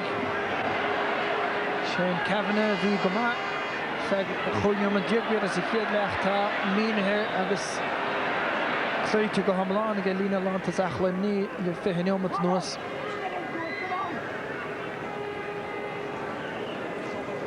Well, Chespanan sin an sort brúa tá tusa helimní a chum a chosantóirí. Níl siad a ligint dóibh an slittar a glanamach a heasca nechar. Marí gairí an árdach sé páirí dúir an bótasa a ghain séile bhar a slittar. Árdathe gan asaige Andrew a Shaughnessy agus Bertica sa bhfuil a chláthir a chuir. Feachtar rístige Shaughnessy nead a chun sa gáda sé sin steachí Conor Fitzgerald an a bhlocáil mátá again Ilevinson, Brian O'Mahony agus Dervin a Tarek ar a slittar ar dalamh.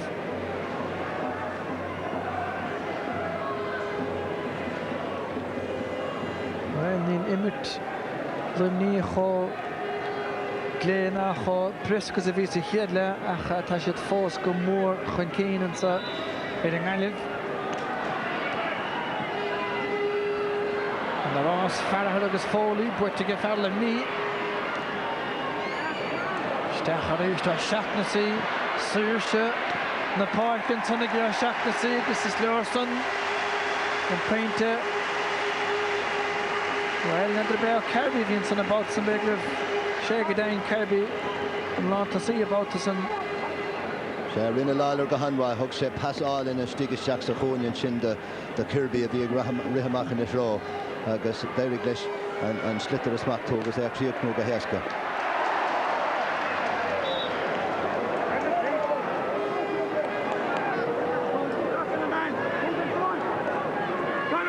Michael Coughlin Fós ar a dóibh lína agus neidir bh sé gist go thuúteach a ríist.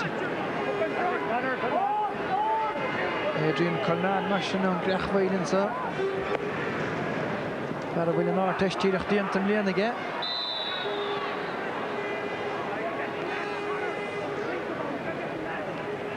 Tá Adrian ag immert sa lína le chosint inis for láthir agus ag éirí mac a leor leis freisin an sin.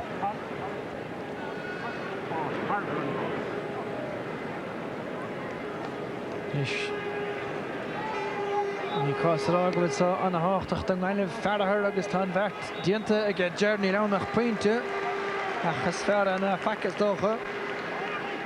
Bhí mar dúir túir bhíon annach chuid scóir na teasta luha agus géargáil a cúil agus bhfuil an mhaointe na Gaillimh é cháil teach go tapig inis. Bhunas go dúirtha sé spreag a dóibh an chuideile na cléthe. Well, is mór a chuid cúcinn diaag de féintí fiúáin is na camáin. Agus snéadíireacht a atartha mar bhearna. Agus ceall a ríist in son agus lecha chun an talún ach go leor ní a ben chábhar ag deire an chéad lehan ar a buailecha agus nó de scoilteach a cheann. Ach tá carta eilenis feachtan saige Adrian Colnán an tríú ceann ag an Gaillimh. Fuair sé buile díon go leor ceart go leor. Ach tágann sé lán chun Mickey a chur síos agus tá áthas an dain ar a bheithir an bhirinn agus ní léine chun é a bhaint an fáir. Well, we count again Mackin on the Cannon Kiana, Tamarino Hinsa Tarna Lagistan, Torakiana, Erichton Son.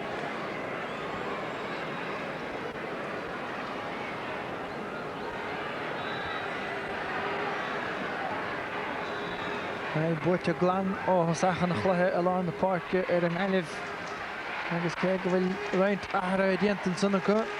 Farah Hergus, Michael J. Quininish, Choma, Famunson. Milan on by the Bishop Creen Sonny O'Rourke.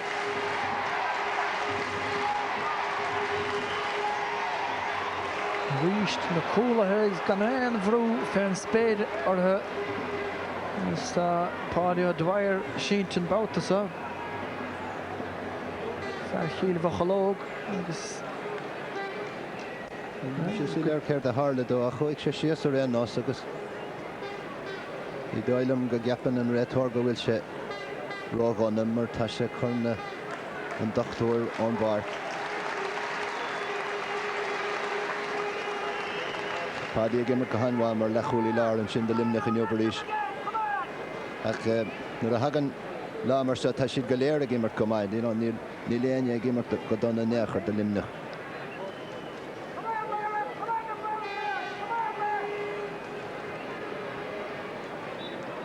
Timmy Holland Martian Ferraleha Null Skull Limney.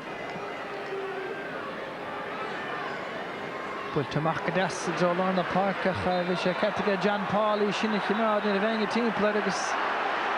Schlappile Bolton Son and Varus O'Brien Stolem.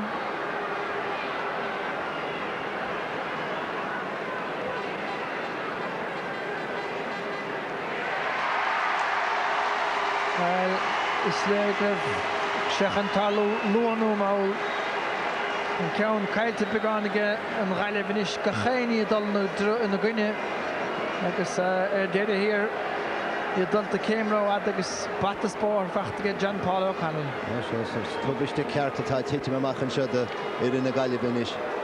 Because O'Connell in a Nishton Fark, I guess Jerry Badger Leshans in the Galibinish.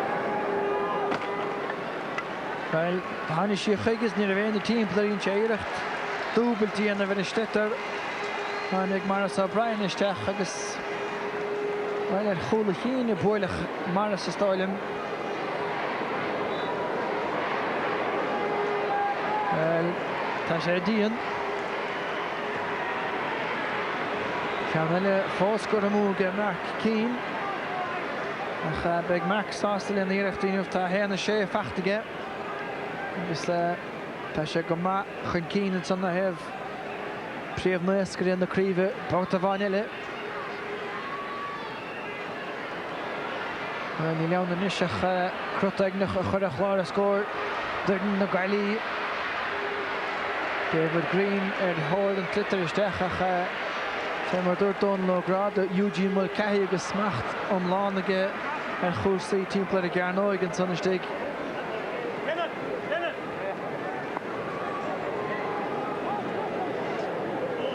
Chespan and Shin and Dima John Paul O'Connell. Which get Farag shots a hole better.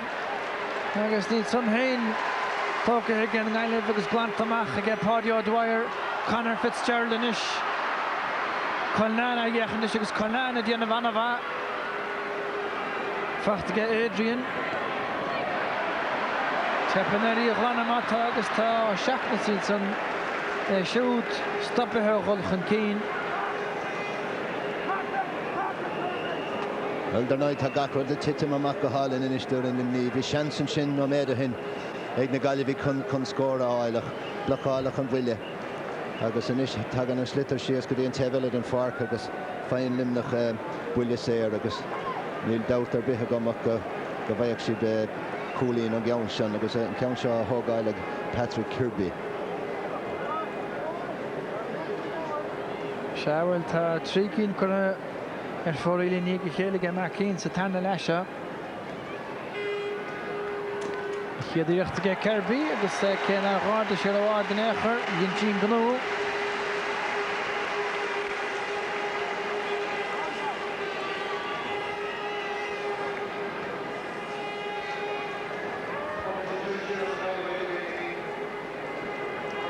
Well, tá Kenneth Burke I teachtasteach an áit David Green fear Ard Rahin.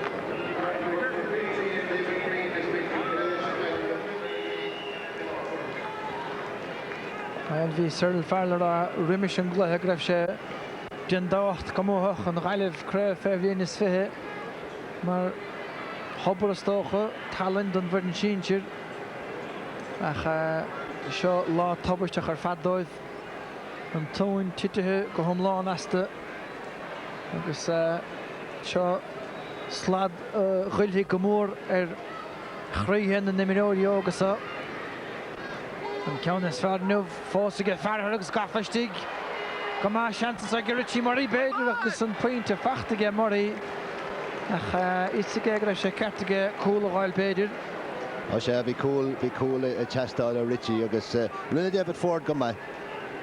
D'éirigh leis brethir an slithir agus thug sé pasmag do Murray agus bhí cúil in aignige ach chuig sé beagán in ró arda agus thar an drasna. So nach an tríú scór sa tarna lethe again ngáilibh agus tá hochniú mat díag beagán na chus I méhanis agus limnach chóin a ríist Mickey Cahill har aon ile fear denton an patahín na gimmer san tosathe a gná. sé gánach chuid taithí ag Mickey gimmerton na tosathe agus fuair sé sean simlíonna chun Limerick mar lán choolaí ar dheis an ag Tibradálan agus thóg sin deis.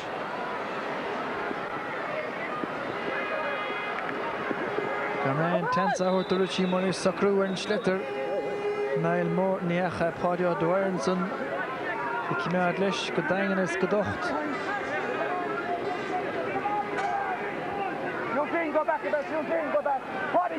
Well, Hardyman fós I grís agus a spreaga.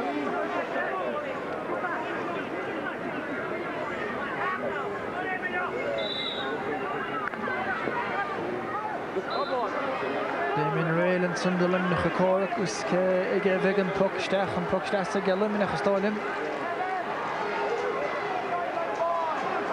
Tá siisiir den bhirdan sa neamh déirigh an chraibh sa bhachtan an trú bliana sa chéile bertacha a bhí mar ionadaithe chéimhlíonach gaisce cearta bheith ann má bhhain siad agus cuman na maithas a an dátartha. David Ford nis feabhs éignach chuirigh siúdar chósaí agus Damien Hayes captaíon na fáinach Búte glánar in nuamh gan éon túnseáil féin spéir fachtaige an éon cheann don dá chúine agus mul caithí well beag pathlúirí cuin níos an íar leich an chluthe aniniu agus beag jab aige. Gánach chuid ar limní a gimmart go maith níos an jobh. Brady caiite John chuine trasnáin buiteige gen slitter a stáilim agus an bhí á hénig an son an ghailibh na féidiris an scór a ghailt lehead an trasnáin I riad agus scór eile agus a rístelin David Ford dult an rua a Maris O'Brien a ríist agus an tanabáta síntige Maris. Well, níl an rétar chun mór anna dhéanana faoi ach níl a mór an ann leag sé amach a láb beidir go jaspáin sin sort fustra chus atá imróí na gaiilibh freisin a bhíon. Níl rud ar bithigh dul ina dráin is an jobh.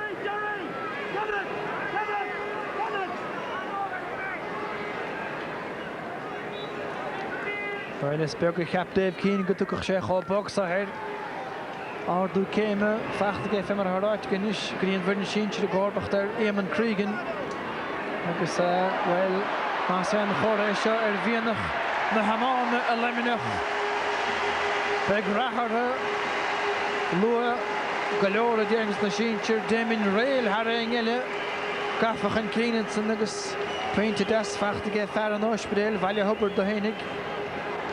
sé rinne Damien an maithar fad rihan slitter go deasdó agus nuair a fuair sin seans bhí sé thar a bheith Hamilton pointe sin a scóráil agus níos tá seans maithid na gaiilibh chun cúláil. Murray atar agus siúráilta glan geo siad cúil ní geoigh ná seans glórmhar ar Cholanson ag an ghailibh ní rileotha fearthar. sé an seans ag fearthar nuair a tháinig sé chuige seans amháin ag Murray agus tháinig sé go dtí fearthar agus tespáin sin beidir an slíonna bhfuil Jerry Gimmertin jobh níl rudidir bithe tiite amach go maith don neachar agus níl tún chur mór a gcéthir an gluthir in neachar go fáil ar anos ach bhí anna cheansan sin a gcéith agus sin é an dara cheansa bhí ag na Galway chun cúla áil agus ní réirí gló cibé ceanna cá a thógáil. An cábhar caiteáige Kevin Brady ar dó dhéag san eile fearbheith anna chóramach as sa go ceann raon teachtaí. Ní dócha go neo sé bán in iomfacha ráhansaige.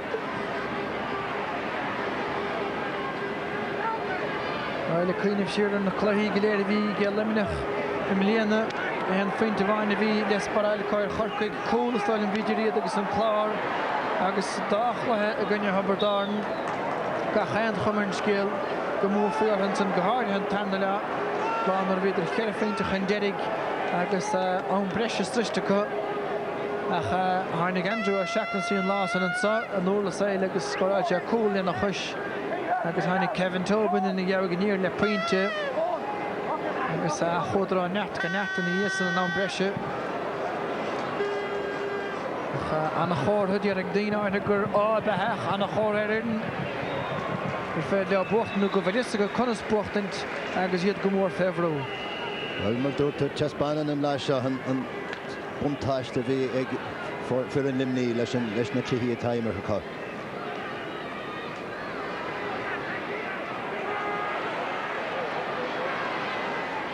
Sitar fácan éag ge pádio dwaireach tá Cahalanson agus fólí chomach chéana. I méorí talahí an verticach mianach go herbbalónta.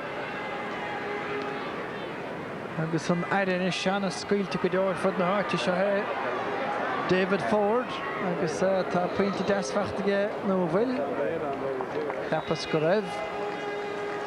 I gé David ach tá an tanam ar fad mehes an gluthe. Níl mór an fáchan is ó hebh splódracht den neachar tá an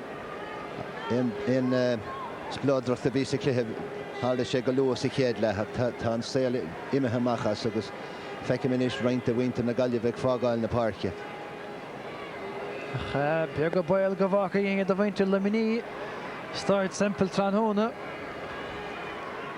Seansa go buas stairúil bhainte meach tá trícne sa chéile buitige Tuberdarden 16 hen chéircíine ge corcaigh na seacadaí díanacha agus seanúnta an isige Limerick an cearú craibh bhachtain agus an tríú ceanna sa chéile.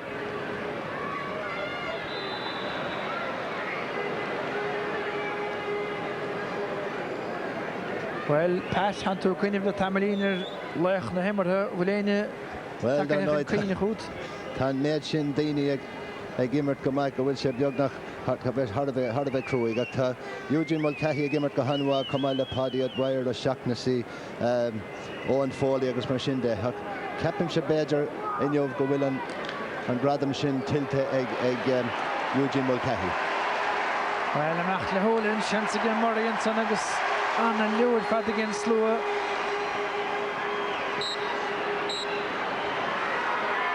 Ó seachnaí an bhile an bhaid ceapas go bhfuil fedal go dhici mar fíoch sitar stúrt in na cholíige seachnaí i thug sé siúda an tar ar a bhedóid má háine sí tó go tappa go ríist.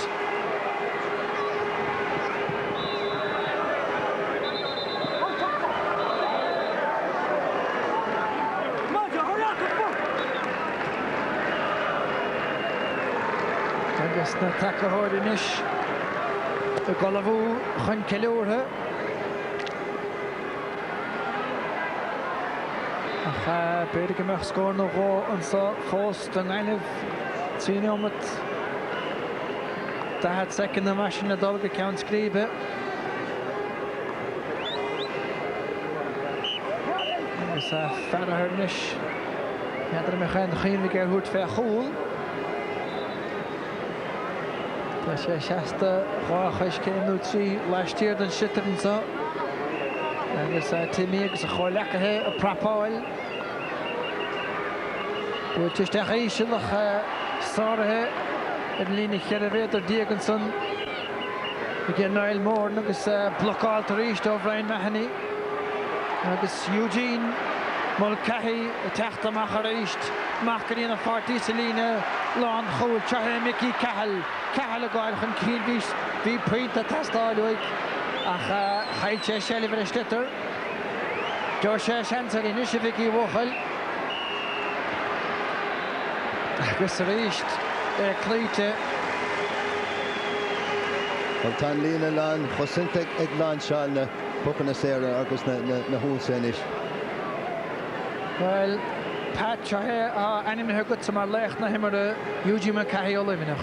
Sé dimar Eugene go hanna go mór sa chéad le nuair a bhí gá le daoine a chur a ceann haran bhí mar deartar agus thug sé an spregad is na chosantóirí eile agus ceapan tríd go bhfuil an gradam tiltte go maithe Eugene. Seo an trí thuair sa chéann se chun bánaí léir na bócant. Cael scoil le fecht gen gataíon an san chun slachtacha fadacha chósaí do Liminach Peter Lawler. Fan anna icálacha fad caimara ó hosach deire ach is cuma le siúd ní bheith sé búra oltna agus seansanis dóibh siúd a bhí go féinach an dréimhlíne ó hosach na bliana beidir seansaá teachtasteach Pat Tobin I bhí a bhiden an bhlinse catamás buan mo chéine sa lína le hosaigh Pat teachtasteach Conor Fitzgerald a dulach an barc agus Dave Keane cretha láh leis an cuaram dianta agus dianta go gaiir múl ag Liminach féimar dúirt ón Lograda ag le hama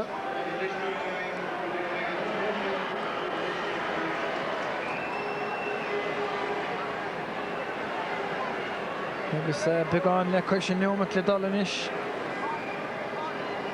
nó go mbeidh cead ceiliúrtha gib leantóirí Luiminí agus rimis sin an fad beidir go mbeadh seansaigh Brian Carroll ar heachtasteach. Bhí Brian ag immert níos luaithe sa chréamh agus animróir sé agus bhí sé míábhra go leora a ónada a chailúnt ar an bar agus is de sé chaile dul isteach an jobh chun nóméad nó bhá a chahabhar an bar agus páirte lecha sa bhua úntaach se. Se agus dóna go bheith pádio dóir a treis Géile nó go mbeadh sé le rá ag Pat nó ag Brian Carroll gur immer sé sa chluthe ceanna seo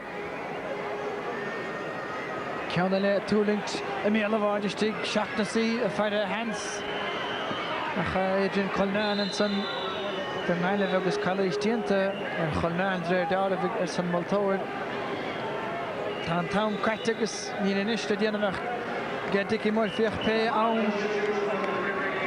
a bhraithn sé a chaithé sé chuir leis an imirt agus óna dhéile fós mar á Brian inis a fágad na páirce agus Raymond Hayes os na deasúna go teachtasteach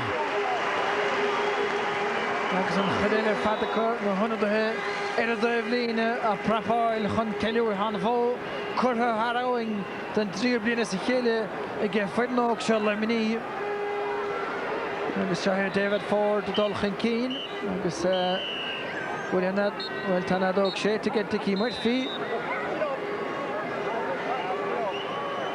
Caithfidh bhfuil fedóg go den éonach eile sa fáic mar bheith am déanach gur séideach fedóg féhríonn san Pesca le ferthir ís le ríist a cholathainiste go bhchail beag a bail agus scuileach sé siúd din na cosaistecha Chanána tarachach buirtear siúd sa Pat Tobin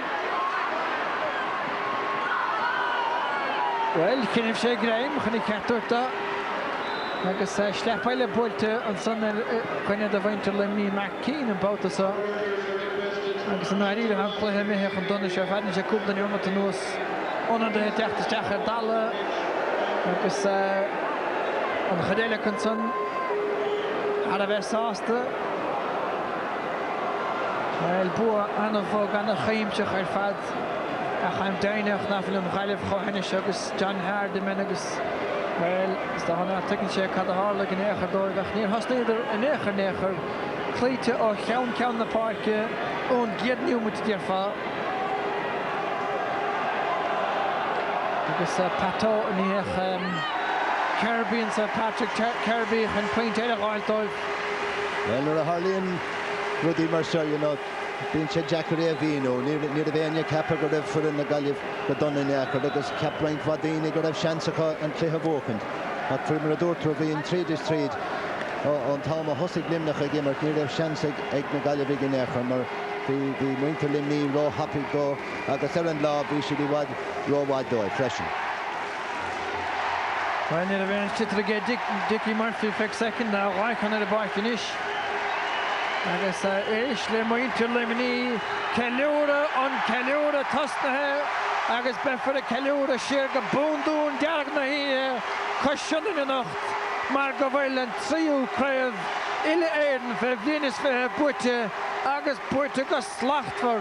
Again, Ferdin Untach Lemny, Drolla Cat again, Eilevach. Tukke sé trú de rísní fláin agus sé aniuh lá limní agus slad cat in here John Hardy man agus a cháilecha he críomhlis de bí dainach go san ach ní léon leis cíala go tucann siad go buach go bargar agus é tiltte go thomláin a gillimine. Ó tiltte go thomláin agus nuair a hagan lá mar seo, bíonn sé an Jackar de bhainte na Gaillimh cailúint mar seo a thógáil agus tá anna hrúa gom dóibh mar tá míbhuntáiste ag teachta nús ar chun Town Galéir. Tháinig siad isteach í an cluiche cenis agus gan na cluiche bháin imirthe acu. Agus uaireanta eibríonn sé dóibh ach imlíana bhí sé mar tubaiste dóibh agus ní a bhain inniuh ach slad. Tres líam le muintir limní agus le Dave Keane agus a Rownóirí agus na himráirí Galéir mar is écht íontach a tá buinte amach a chun seoinmh trí bhain de léir an trí chréimh iléir an fiúthe héana a chur le chéile. Is íontach an rud agus mar a dúirt mé tres líam lá. Se go dain Dave Keane, Dave Punch, John Mescal agus Peter Callan an bhainisteachta. Iad súd go lú cháirdach trán hóna gan dát. Agus deire hir de bheith seo an scóir a gluthe ceannis na hyn fe Venus fithe Limnach 3-16 an Gaillimh 9-8. Leis Decker leach an chléthe fiú amach a gléthe for lábhas am láin ag Limnach ach be Eugene Mulcahy aráníoch mar leach na himmarthe TG4 agus á Donal O'Grady chun gradam leach an chléthe a bhrunne Eugene. Well done, Eugene. A quick couple of words. That's a fantastic victory. Is it the best of the three? It was. I don't know how we were winning by so much. I think it was very well done. I thought we played well throughout. The backs defended well. Now forward slotted everything away. I don't know. I thought Galway would put up a stiffer challenge. We knew they were very good. Minors, they were champions. But I'm outstanding that we actually beat them by that much in the end. But it's a great feeling now. 3 in a row. That's the end of it now. And thanks be to God. 3 medals. Is it the best of the 3 teams? I don't know. It must be now. We have to beat them. I don't know how many points, but it's a great occasion. I'd say it has to be the best now. Is it time now for the Limerick under-21s to suddenly deliver Limerick on the senior stage? I think they've got good management crew coming in there now. They've got our under-21 management team, and I think, to be honest now, I think they're going to make a great difference. I think Limerick will go in places now, please God. Well done, you two. Thanks very much. Okay, squealing me the right to the brother.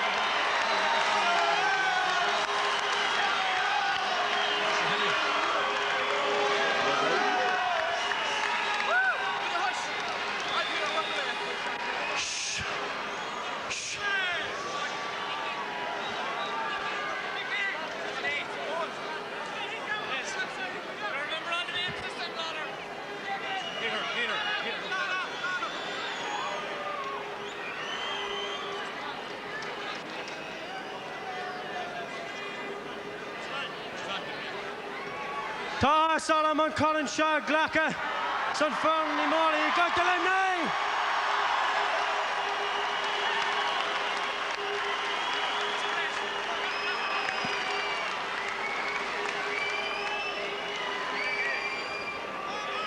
I'm delighted to accept this cup on behalf of a wonderful group of players here today. The commitment and attitude they gave down through the year is second to none.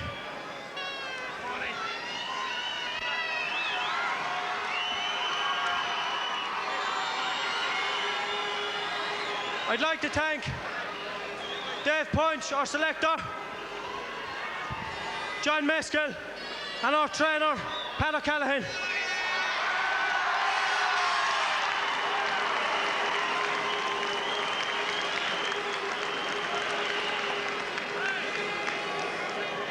I'd like to give a special thanks to our manager, Dave Keane.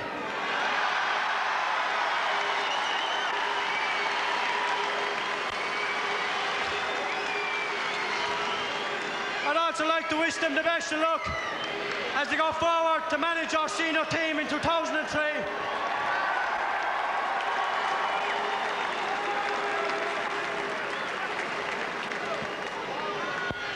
I'd like to thank you, our supporters, who I know are the best supporters in Ireland.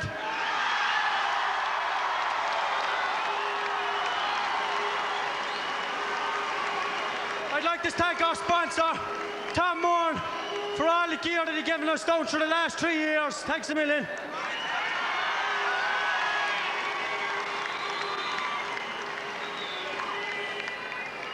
I'd like to thank a gallant Galway team who won the day. There has to be losers. I'd like to give them 3 cheers. Hip hip. Hip hip. Hip hip. Thanks very much.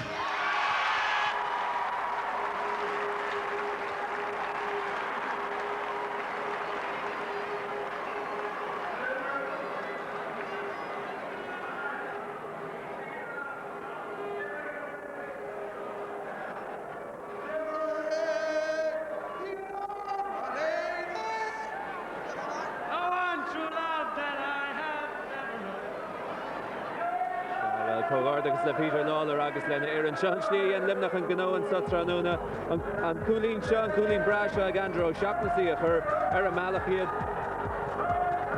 And son honig na Gaila big rash agus Yarrig le Richie Murray count this na Coolini Eneris go all der gahav and pleha a Yamshu and son for Nigel Do and ag Nigel Haney end of death. And son and kid Willem Marfa. Andrew O'Shaughnessy she is phonically hon. Vardig sé go hálingi. Isteach a dro an chúil agus ní a tain rud amháin a rintan again. River Marisha, Buile Ellen. And non to see Patrick Kirby a hug fé gúil an sa. An Saru agus Mark Keane a bhí ann sa náid ceart chun 2 seacht le 9 3 dhéanada.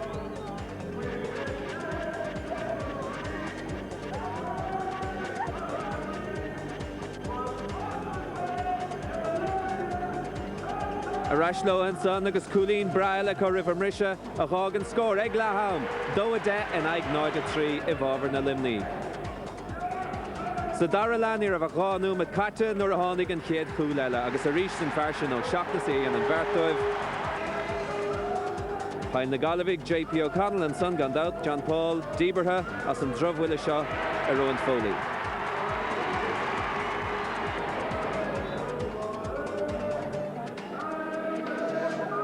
Cúpla seans dénach sa lá ag na Gaillimh chun scór na hó aimsú cúil na hó an sa a tacht a charíist an bhí átha a Richie Murray sa chás seo.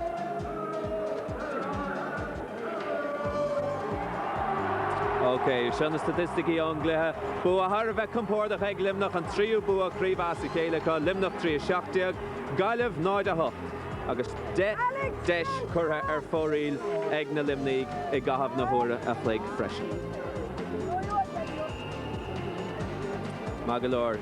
Pelnaman ordinéirí hamórach an dách lethe lechanis á clia naig buo sa lethe lechanis seinseir, Gaillimh an aig nó áireach sa lethe lechanis sóisiir.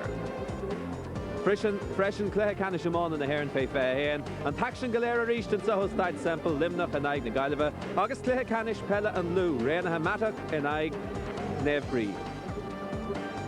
Agus clethe canis pelle na hhéireann fé féin, ná denigí darú go me sé bio an sa TG4 ar an 6 lá den bhí se chuing, sin Gaillimh in aig bhla clia. Well, be sé fága mar sin ag peladóirí fé féin Limnaigh an glóra a thart a rast go dtín gandéad an bblion seo. Ach a ríist, tá gnó denta ag an mánathe Limnaigh.